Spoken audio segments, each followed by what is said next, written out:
నమస్తే MCN news కు స్వాగతం. ముందుగా హెడ్లైన్స్.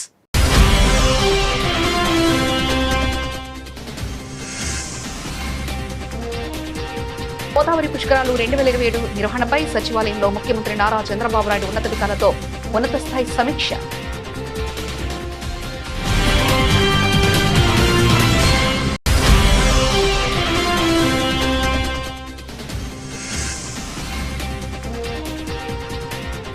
ఎన్టీఆర్ జిల్లా విశ్వబ్రాహ్మణ సంఘం 2026 నూతన కార్యవర్గ ప్రమాణ స్వీకార మహోత్సవం.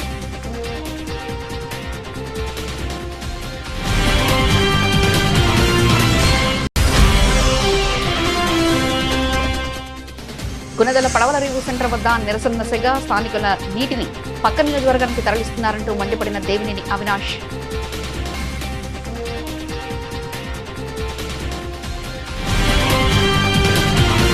గోదావరి పుష్కరాలు 2027 నిర్వహణపై సచివాలయంలో ముఖ్యమంత్రి నారా చంద్రబాబు నాయుడు వివిధ శాఖల మంత్రులు ఉన్నతాధికారులతో కలిసి ఉన్నత స్థాయి సమీక్ష నిర్వహించారు.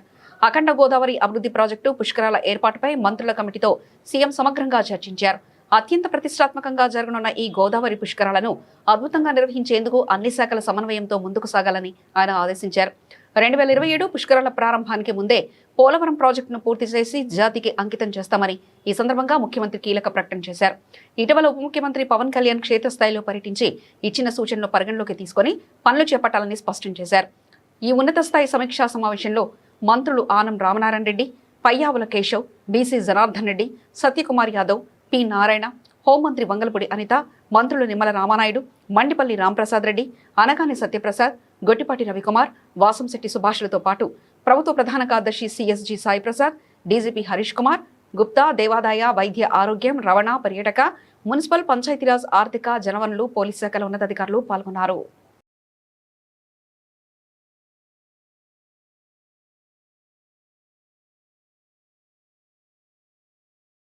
రాష్ట్రంలోని మున్సిపాలిటీలు, కార్పొరేషన్లు మరియు పట్టణ అభివృద్ధి సంస్థల ఆస్తులను ప్రైవేటు వ్యక్తులకు, బడా కంపెనీలకు కట్టబెట్టేందుకు ప్రభుత్వం కుట్ర చేస్తుందని సిపిఎం రాష్ట్ర కార్యదర్శి వర్గ సభ్యులు సిహెచ్ బాబురావు విమర్శించారు. మే 27న విడుదల చేసిన జీవో నంబర్ 673 ద్వారా మున్సిపల్ సేవలను పూర్తిగా వ్యాపారకరిస్తున్నారని ఆయన మండిపడ్డారు. సిపిఎం రాష్ట్ర కార్యదర్శి వర్గ సభ్యులు సిహెచ్ బాబురావు, రాష్ట్ర కమిటీ సభ్యులు దొందపూడి కాశీనాథులు సంయుక్తంగా శ్రీశ్రీ భవన్లో మీడియా సమావేశం నిర్వహించారు. ఈ సమావేశంలో వారు మాట్లాడుతూ రాష్ట్ర వ్యాప్తంగా ఉన్న 123 పట్టణ స్థానిక సంస్థలు, సిఆర్డీఏతో సహా 21 అర్బన్ డెవలప్మెంట్ అథారిటీలను దశల వారీగా ప్రైవేట్కు అప్పగించేందుకు ప్రభుత్వం విడుదల చేసిన 673 జీవో మార్గదర్శకాలు ఇచ్చిందన్నారు. ఆంధ్రప్రదేశ్లో కూటమి ప్రభుత్వం, ఎన్డీఏ ప్రభుత్వం అధికారంలోకి వచ్చి 2 సంవత్సరాలు పూర్తయింది. 2వ వార్షికోత్సవం జరపబోతున్నారు. ఈ 2వ వార్షికోత్సవం సందర్భంలో ఆంధ్రప్రదేశ్ ప్రజలకి రాష్ట్ర ప్రభుత్వ కానుక ఏమిటంటే మున్సిపల్ శాఖ మే 27వ తేదీన 673 జీవోను విడుదల చేశారు. ఈ జీవో ప్రకారం చూస్తే ఆంధ్రప్రదేశ్లో చంద్రబాబు నాయుడు ప్రభుత్వం ప్రైవేటీకరణ మంత్రాన్ని జపించడం అని చెప్పనేది ఇది మొదటిసారి కాదు, ఇదే బహుశా చివరిసారి కూడా కాకపోవచ్చు. కారణం చంద్రబాబు అంటేనే బ్రాకెట్లో ప్రైవేటీకరణ, చంద్రబాబు అంటేనే బ్రాకెట్లో పీపీపీ. ఇదొక ఆనవాయితీ, ఇదొక సాంప్రదాయంగా మారింది ఆయనకి. ఈరోజు కాదు, ఆయన 20 ఏళ్ళు పరిపాలించినా, 14 ఏళ్ళు పరిపాలించినా ఆయనకి అదొక ఆనవాయితీగా, ఆచారంగా, సాంప్రదాయంగా మారినటువంటి పరిస్థితి చూస్తూ ఉన్నాం. రాష్ట్రంలోని షామియానా, టెంట్ హౌస్ రంగాన్ని చిన్న తరహా పరిశ్రమగా, స్మాల్ స్కేల్ ఇండస్ట్రీ గుర్తించి ప్రభుత్వం తగిన విధంగా ఆదుకోవాలని Andhra Pradesh tent house and decorators welfare association రాష్ట్ర అధ్యక్షుడు షేక్ బాషా డిమాండ్ చేశారు. గురునానక్ కాలనీలోని ఒక ఫంక్షన్ హాల్లో విజయవాడ షామియానా వర్తక సంఘం ఆధ్వర్యంలో Andhra Pradesh tent house and decorators welfare association రాష్ట్ర సర్వసభ సమావేశం జరిగింది. ఈ సమావేశంలో నూతన అధ్యక్షుడిగా షేక్ బాషా, రాష్ట్ర కార్యదర్శిగా సిహెచ్వి సుబ్బారావు, విశాఖపట్నం కోశాధికారిగా లక్ష్మీ నరసారెడ్డి, విజయవాడ ఉపాధ్యక్షులుగా పి సూర్యనారాయణ, విజయవాడ ఆర్గనైజింగ్ సెక్రటరీలుగా చిన్నబాబు కాకినాడ, సిరి శ్రీనివాస్ కాకినాడ, కార్యదర్శిగా బి సత్యనారాయణ, విజయవాడ ఉపాధ్యక్షులుగా సాయిబాబా, విశాఖపట్నం సహాయ కార్యదర్శిగా సాయి గోవర్ధన్, అనంతపురం రాయలసీమ జోన్ ఇన్ఛార్జిగా పి శ్రీధరరావులను ఏకగ్రీవంగా ఎన్నికయ్యారు. ఈ సందర్భంగా అసోసియేషన్ రాష్ట్ర అధ్యక్షుడు షేక్ బాషా, కార్యదర్శి సిహెచ్వి సుబ్బారావు మాట్లాడుతూ మీడియాతో మాట్లాడుతూ టెంట్ హౌస్ రంగాన్ని చిన్న తరహా పరిశ్రమగా గుర్తించి ప్రభుత్వం తగిన విధంగా ఆదుకోవాలని డిమాండ్ చేశారు. ఈ సమావేశంలో విజయవాడ వర్తక సంఘం అధ్యక్షుడు జేఎల్ మల్లికార్జునరావు, కార్యదర్శి టి వీరమణ, కోశాధికారి సన్నపు లక్ష్మీరెడ్డి తదితరులు పాల్గొన్నారు. నా పేరు షేక్ బాషా. నేను ఏపీ టెంట్ హౌస్ అసోసియేషన్ ప్రెసిడెంట్గా ఈరోజు ఎన్నికయ్యాను. చాలా సంతోషంగా ఉంది.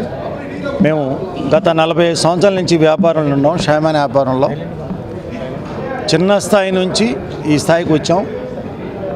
మా బాధలు, మా పెట్టుబడులు, మాకు చాలా ఇబ్బందులు ఉన్నాయి. ఈ వ్యాపారంలో మేము చాలా ఎక్కువ పెద్ద మొత్తంలో పెట్టుబడి పెడుతున్నాం. కానీ మాకు కొన్ని ఫంక్షన్లు అయినప్పుడు చాలా లాసులు వస్తున్నాయి. ఆ లాస్ మాకు పూడ్చుకోలేనటువంటి పరిస్థితి.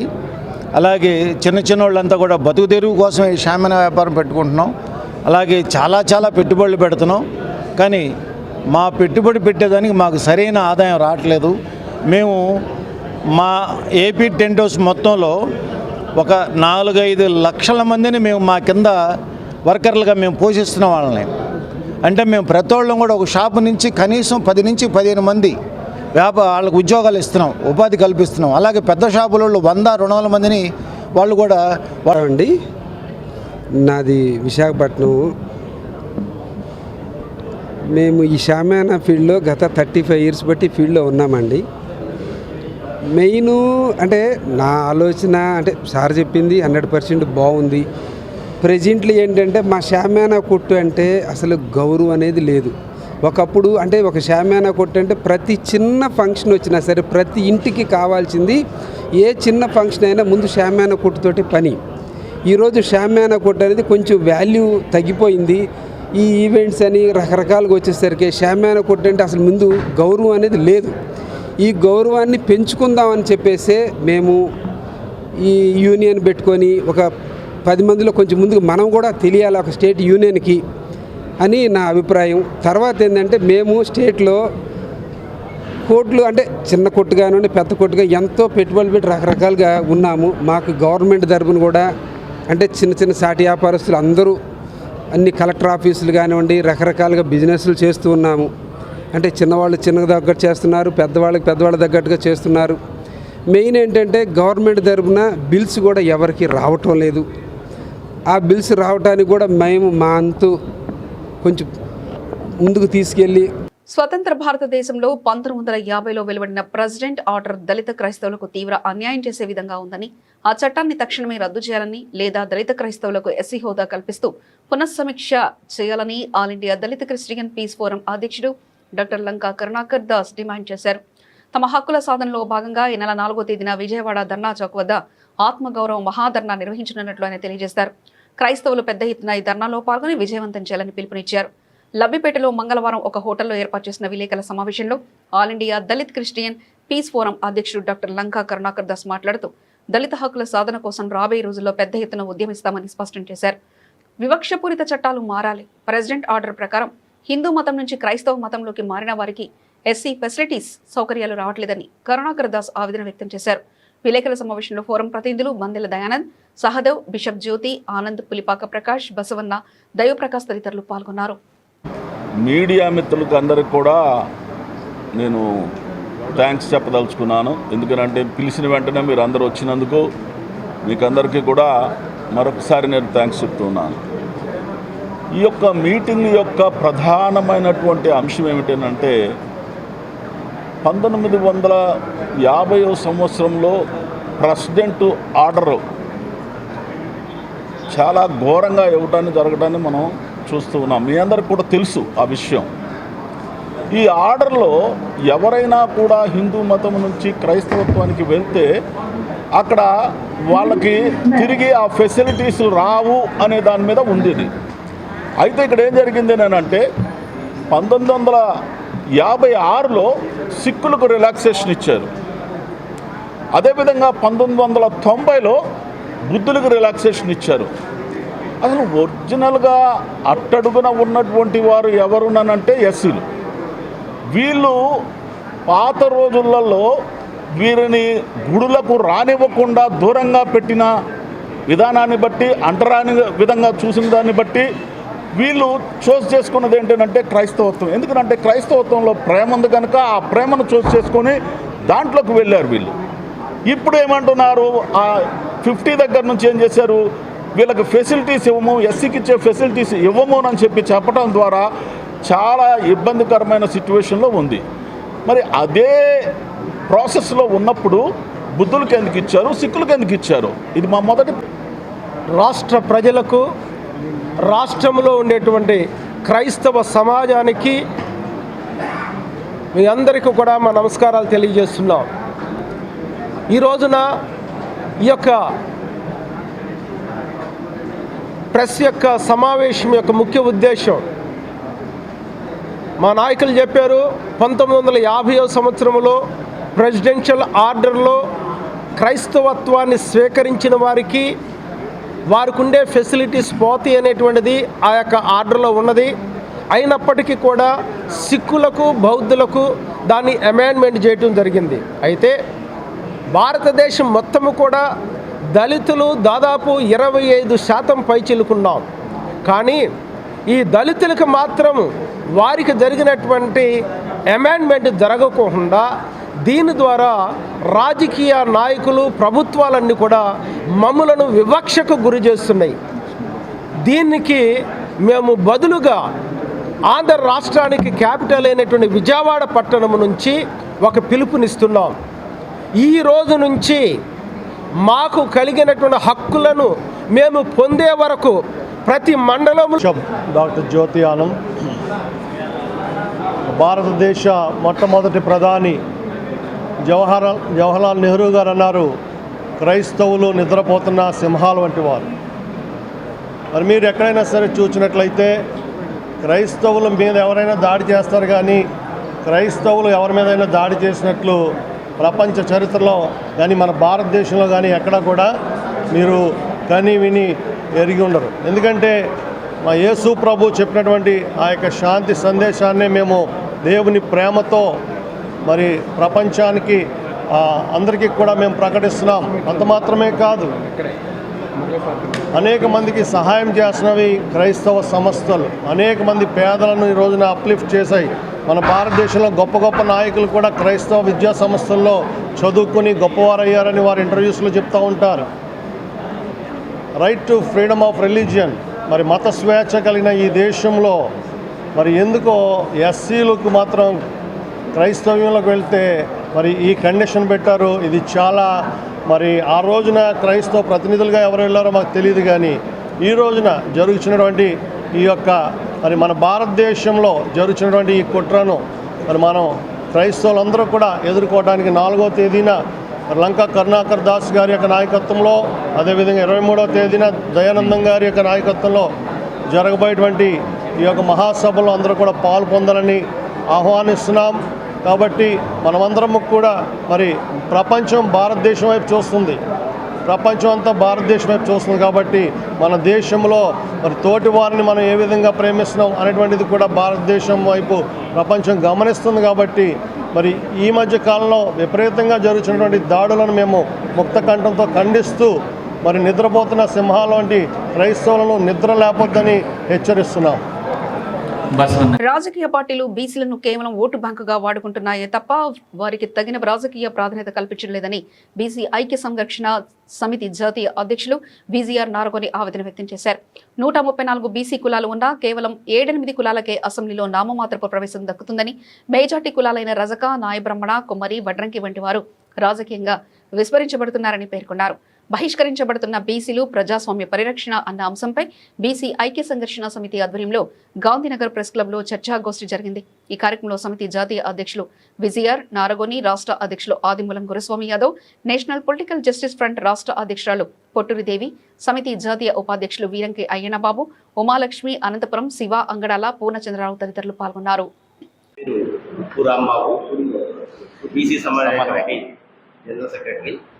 స్టేట్ జనరల్ సెక్రటరీగా పనిచేస్తున్నాను. ఈనాటి సమావేశంలో బీసీ ఐక్య సంఘర్షణ సమితి నారగోని గారు తీసుకున్నటువంటి మంచి నిర్ణయం,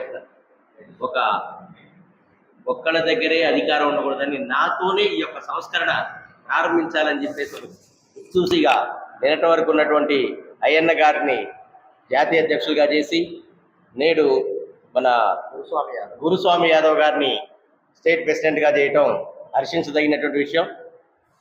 బీసీలందరినీ ఐక్యం చేసుకుంటూ ఇంతకుముందు మా గురువు గారు చెప్పినట్టుగా అంగడాల పూర్ణచంద్రరావు గారు అనైక్యత రాగం మన బీసీల్లో ఉంది, కానీ ఇది ఐక్యంగా ఎలా తీసుకెళ్లాలో కార్యాచరణ మేము ప్రారంభించి 2029 ఏదైతే ఉంటుందో రానున్న ఎన్నికల్లో తప్పకుండా బీసీ వాణి బాణి ఈ రాష్ట్రంలో వినిపిస్తూ ఆ యొక్క ఏదైతే ఉందో గద్దెనెక్కేటువంటి విషయంలో మా బీసీని కూడా ముఖ్యమంత్రిని చేయాలని ఎంతో ఉబలాటంతో మేమందరం కంకణబద్ధమై పనిచేస్తామని తెలియజేస్తూ బీసీ సంఘాలన్నింటినీ కూడా ఐక్యం చేస్తూ రేపు 25, 26 తారీఖుల్లో రాష్ట్రంలో మేము ఒక 300 మందితో మీటింగ్ పెట్టబోతున్నాం త్వరలో.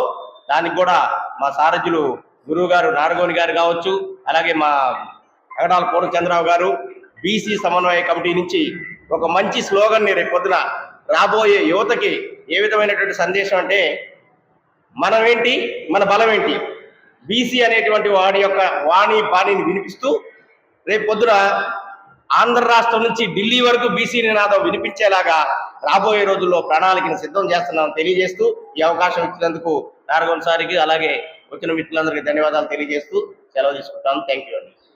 ఇండ్ల స్థలాలు ఇస్తే సరిపోతాయి, నామినేటెడ్ పదవులు ఇస్తే సరిపోతుంది, వాళ్ళు రాజ్యం వాళ్ళు వెళ్ళినా పర్వాలేదు అనే బీసీ నాయకులు ఉన్నారు, బీసీ సంఘాలు ఉన్నారు. వీళ్ళున్నంత కాలం ఎట్లా మారుతుంది ఈ రాష్ట్రాల్లో? కాబట్టి వేరే దేశాల్లోనైతే నేపాల్లో కుటుంబ పరిపాలన వస్తే కుటుంబ పరిపాలనకు వ్యతిరేకంగా యువకులంతా కూడా రోడ్ల మీదకి వచ్చేసి ప్రైమ్ మినిస్టర్ ఆఫీస్ మీ ఇంటి మీదనే దాడి చేశారు. అక్కడ కోపం వచ్చింది. ఆ రకంగా కోపం ఎందుకు రావటం లేదు? ఎందుకు తిరుగుబాటు వస్తలేదు? బీసీలలో ఎందుకు ఇంత శాంతిగా ఉండాల్సినటువంటి పరిస్థితి ఉంది? కాబట్టి మొత్తం రోషమే లేదు, పౌరుషమే లేదు. అదేవిధంగా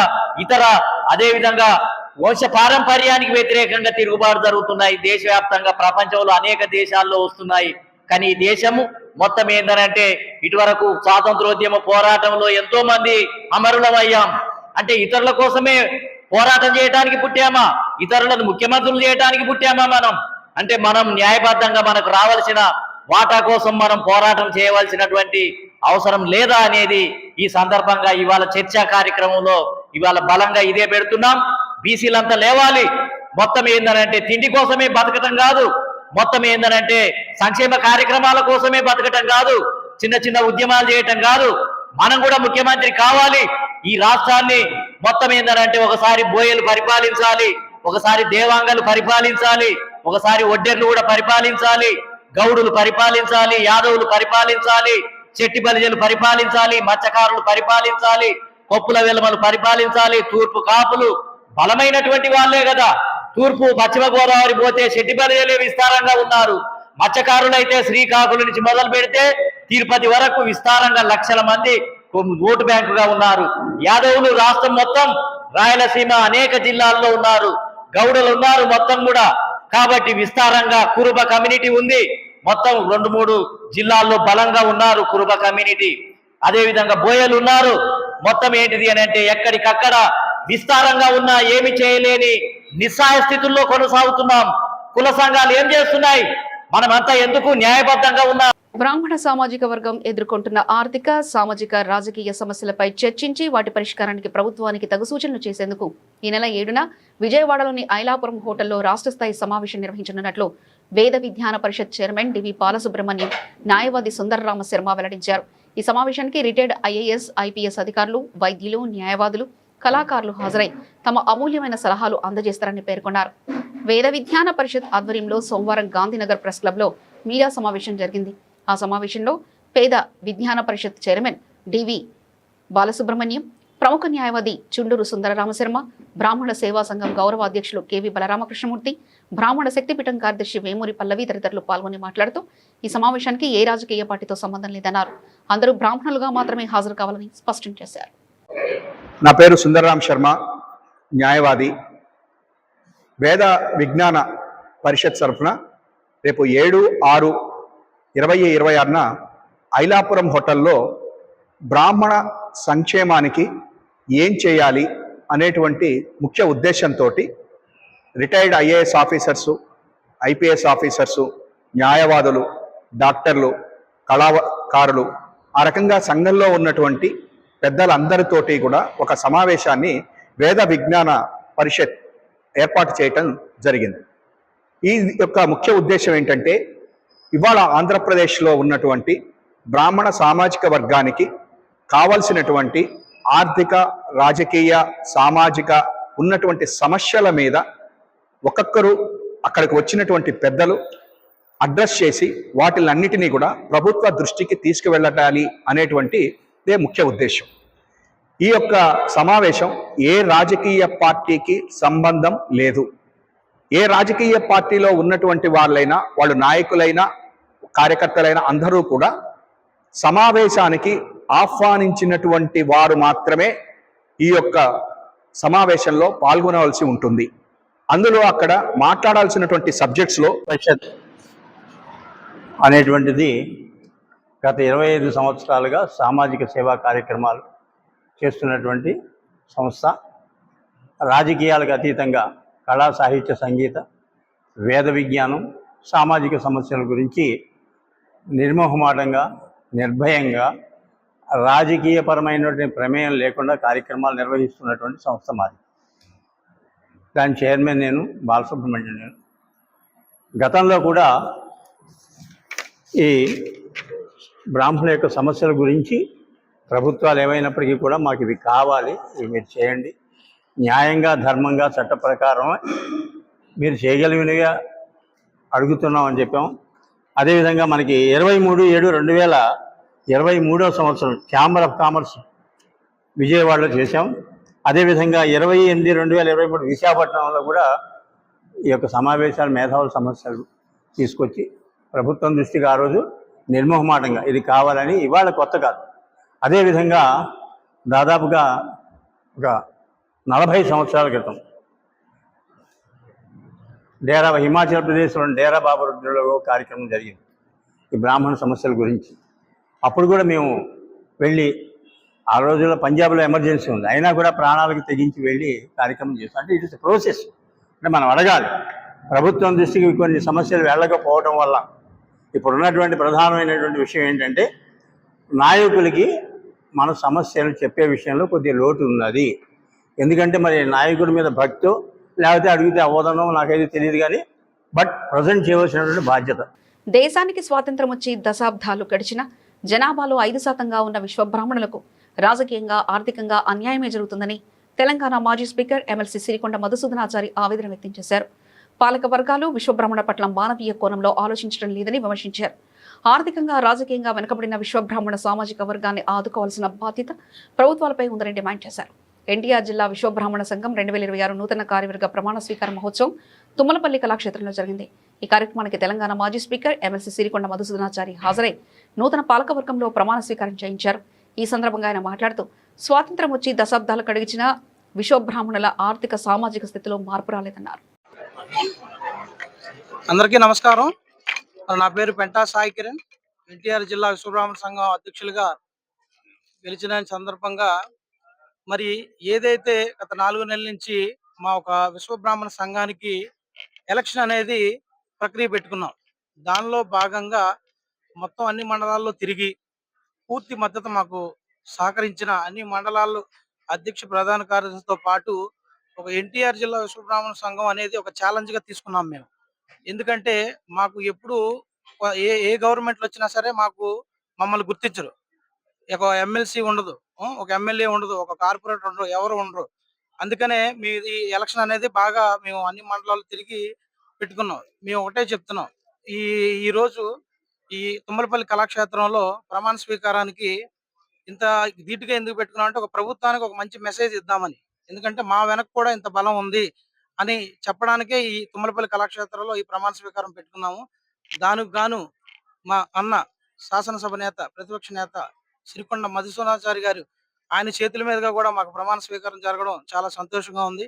అలాగే మాకు విజయవాడలో ఉన్న అందరు పెద్దలు కూడా సహకరించి, ఏదైతే రాబోయే ప్రభుత్వాలకి మేము ఒకటే మెసేజ్ ఇస్తున్నాం, దీని ద్వారా మమ్మల్ని కూడా గుర్తించండి, మాకు కూడా వాటాలు కల్పించండి, అంతే. ఇంకొక ఇలాంటి రాష్ట్ర ఎన్నికల్లో కూడా రేపు మేము అడిగేది కూడా ఇదే. ఏ గవర్నమెంట్లు అయితే మాకు సహకరిస్తాయో మేము కూడా పూర్తిగా ఆ గవర్నమెంట్గా సహకరిస్తామని ఈ సందర్భంగా తెలియజేస్తూ సెలవు తీసుకుంటున్నాను. ధన్యవాదాలు.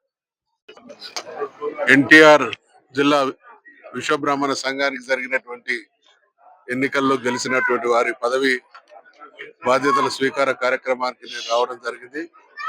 చాలా చక్కటి అపురూపమైనటువంటి కార్యక్రమం ఏర్పాటు చేసినటువంటి నిర్వాహకులు అభినందనీయులు. ఈ సందర్భంగా అంటే దేశానికి స్వాతంత్రం వచ్చిన అనేక దశాబ్దాల తదనంతరం కూడా ఆర్థికంగా రాజకీయంగా విశ్వబ్రాహ్మణులకు జరగాల్సినటువంటి న్యాయం జరగడం లేదు. 100% ఉన్నటువంటి ప్రజలకు ఇప్పటి వరకు స్వాతంత్ర ఫలాలు అందకపోవడం అనేది చాలా అమానుషం. పార్టీలు ఏవైనా పాలకులు ఎవరైనా వాళ్ళ వైఖరి మాత్రం విశ్వబ్రాహ్మణుల విషయంలో మానవీయ కోణాన్ని కూడా ఆవిష్కరించినటువంటి సందర్భాలు లేవు. ఈరోజు గ్లోబలైజేషన్, లిబరలైజేషన్ వల్ల వృత్తులు దెబ్బతిని బంగారం నా చిన్నతనంలో 100 రూపాయల 10 గ్రాముల బంగారం ధర చూసిన నేను ఈరోజు 1,60,000 రూపాయల స్థాయికి బంగారం ధర పెరిగింది అని అంటే ఈ వృత్తి కానీ ఈ వ్యాపారం కానీ ఒకప్పుడు పూర్తిగా స్వర్ణకార చేతిలో ఉండే ఈరోజు అది కార్పొరేట్ సంస్థల చేతుల్లోకి పోయింది. విశ్వబ్రాహ్మణ జాతికి సంబంధించినటువంటి 5 వృత్తులకు సంబంధించినటువంటి వారందరి జీవితాలు కూడా ఇదే రకమైనటువంటి దయనీయమైనటువంటి పరిస్థితుల్లో ప్రపంచీకరణ ఫలితంగా ఈ దుస్థితి కొనసాగుతుంది. కాబట్టి వీళ్ళ విషయంలో ప్రత్యేకమైన దృష్టితో ప్రణాళికలు రచించి అమలు చేసి న్యాయం చేయాల్సినటువంటి పాలక వర్గాలు న్యాయం చేయడం లేదు. ఒకవైపు రాజ్యాధికారంలో లేదు. గుణదల, మాచవరం, కొండ ప్రాంతాలకు చెందాల్సిన నీటిని పక్క నియోజకవర్గానికి తరలించేందుకు చేపట్టిన పైప్లైన్ పనులపై స్థానికులు పక్కమన్నారు. ఈ పనులను నిరసిస్తూ వైఎస్ఆర్సీపీ నేత దేవినేని అవినాష్ ఆధ్వర్యంలో భారీ ఆందోళన చేపట్టారు. నీటి తరలింపు కోసం చేపట్టిన పైప్లైన్ పనులకు తక్షణమే నిలుపుదల చేయాలని అవినాష్ డిమాండ్ చేశారు. నిరసనలో భాగంగా ఏకంగా పైప్లైన్ కోసం తవ్విన గోతులోకి దిగి ఆయన నిరసన వ్యక్తం చేయడంతో అక్కడ పరిస్థితి ఒక్కసారిగా ఉద్రిక్తతగా మారింది. స్థానిక ప్రజల అవసరాలను పక్కన పెట్టి నీటిని తరలించడం ఎంతవరకు సమంజసమని ఆయన ప్రశ్నించారు. పరిస్థితి అదుపు తప్పడంతో గురదల పడవల రేవు సెంటర్ వద్ద భారీగా పోలీసులు మోహరించారు. నిరసనకారులను చెదరగొట్టేందుకు మరియు పరిస్థితిని అదుపులోకి తెచ్చేందుకు అధికారులు ప్రయత్నిస్తున్నారు. ఈరోజు కూటమి ప్రభుత్వం అధికారంలోకి వచ్చిన తర్వాత అడుగడుగున ముఖ్యంగా తూర్పు నియోజకవర్గంలో గుణదల కొండ ప్రాంతం మేర చిన్న చూపు. ఈరోజు సెంట్రల్ నియోజకవర్గంలోని గద్దేవారి పొలాల కోసం, అక్కడున్న అపార్ట్మెంట్ల కోసం, పెద్ద పెద్ద బిల్డింగుల కోసం ఈరోజు మా కొండ ప్రాంతానికి వస్తున్న నీరు దొంగలించి దోచుకునే విధంగా ఈరోజు కూటమి ప్రభుత్వం ముందుకెళ్తాను. మా కొండ ప్రాంతంలోనే మామూలుగానే నీటి కష్టాలు. 5 సంవత్సరాలు జగన్మోహన్ రెడ్డి గారి ఒక నాయకత్వంలో ఆ నీటి కష్టాన్ని తొలగించి ప్రతి ఒక్కరి దగ్గర మంచినీటి సౌకర్యం అందించే విధంగా మేము కృషి చేస్తే ఈరోజు మేమిచ్చిన నీళ్ళు, కొండ ప్రాంతానికి మేమిచ్చిన నీళ్ళు దోచుకునే విధంగా, దొంగలించుకునే విధంగా గద్దేవారి పొల. మహానాడును వర్చువల్ గా అద్భుతంగా నిర్వహించుకున్నామని ఆంధ్రప్రదేశ్ ముఖ్యమంత్రి తెలుగుదేశం పార్టీ జాతీయ అధ్యక్షుడు నారా చంద్రబాబు నాయుడు వ్యాఖ్యానించారు. 2 రోజుల మహానాడుకు 24.50 లక్షల మంది హాజరయ్యారని పేర్కొన్నారు. ఈరోజు మంగళవారం మంగళగిరిలోని తెలుగుదేశం పార్టీ కార్యాలయంలో స్పెషల్ ఇంటెన్సివ్ రివిజన్ SIR పై వర్క్షాప్ నిర్వహించారు. ఈ కార్యక్రమానికి సీఎం చంద్రబాబుతో పాటు ఎమ్మెల్యేలు, ఎంపీలు, ఎమ్మెల్సీలు, ఇన్ఛార్జీలు, పరిశీలకులు, BLAలు హాజరయ్యారు. వారికి సరిపై శిక్షణతో పాటు ఓటర్ల జాబితా రివిజన్ పై సీఎం చంద్రబాబు దిశానిర్దేశం చేశారు. శిక్షణా తరగతులకు హాజరు కాని నేతలపై సీరియస్ అయ్యారు. సరి సమయంలో ప్రతి ఒక్కరూ అప్రమత్తులై ఉండాలని దిశానిర్దేశం చేశారు. జూలై 14వ తేదీలోపు ఓట్లు ఉండేలా చూసుకోకపోతే ఇబ్బందులు తప్పవని మందలించారు. బులెటిన్ ముగించే ముందు హెడ్లైన్స్ మరోసారి చూద్దాం.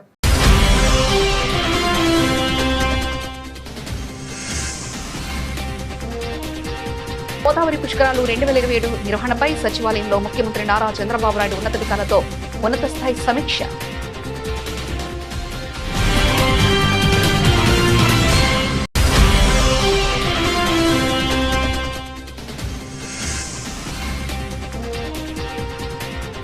ఎన్టీఆర్ జిల్లా విశ్వబ్రాహ్మణ సంఘం 2026 నూతన కార్యవర్గ ప్రమాణ స్వీకార మహోత్సవం.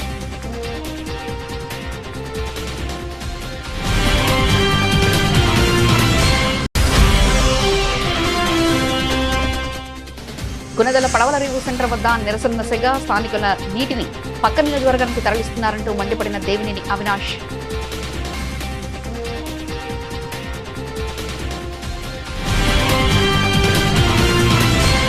ఇవి ఇప్పటివరకున్న అప్డేట్స్. మరో బులెటిన్లో మళ్ళీ కలుసుకుందాం. అంతవరకు సెలవు. నమస్కారం.